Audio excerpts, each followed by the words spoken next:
7h, 9h, Dimitri Pavlenko. L'édito politique sur Europe 1 avec Le Figaro. Bonjour Alexis Brézet. Bonjour Dimitri, bonjour à tous. Alors pendant qu'Emmanuel Macron arpente la Normandie, le Normand Édouard Philippe, lui, se rappelle à son bon souvenir en accordant au journal L'Express, à l'hebdo L'Express, un entretien consacré au thème brûlant de l'immigration. Alors Alexis, vous avez lu cet entretien. Est-ce que vous y voyez un tournant politique ?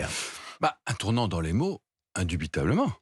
D'autant que ces mots sont prononcés par un jupéiste historique qui, jusqu'ici, ne s'était pas fait remarquer par un intérêt particulier pour ces questions inflammables, trop souvent chargées à ses yeux de passion populaire et de pulsion populiste. Avec un peu de croissance, un peu de patience, tout ça finirait, n'est-ce pas, par s'arranger.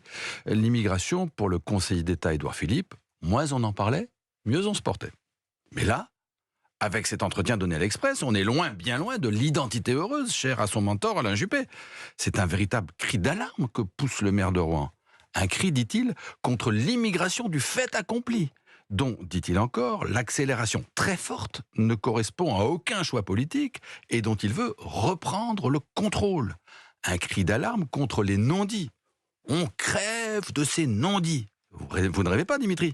C'est bien l'élégant, l'ironique, le pondéré Édouard Philippe qui s'exprime ainsi, qui dénonce tranquillement la responsabilité de l'immigration dans l'embolie de nos services publics, et il cite la justice, le logement, l'école, qui assume comme une évidence le lien entre délinquance et immigration, et qui ajoute que l'islam est devenu, je cite, un sujet central, un sujet inquiétant, un sujet obsédant. C'est sûr, on nous l'a changé. Alors effectivement, Alexis, l'évolution du vocabulaire est frappante, mais tout cela, ce sont des mots. Est-ce que les propositions d'Édouard Philippe sont à l'unisson ?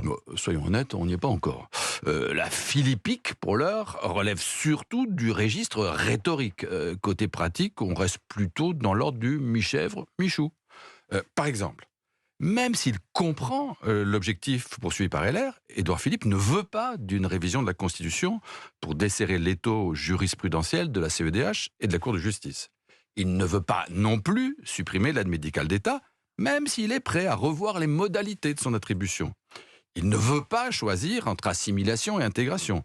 Et il ne veut évidemment pas d'un référendum pour traiter de ces questions. Et au fond, c'est pas illogique, hein.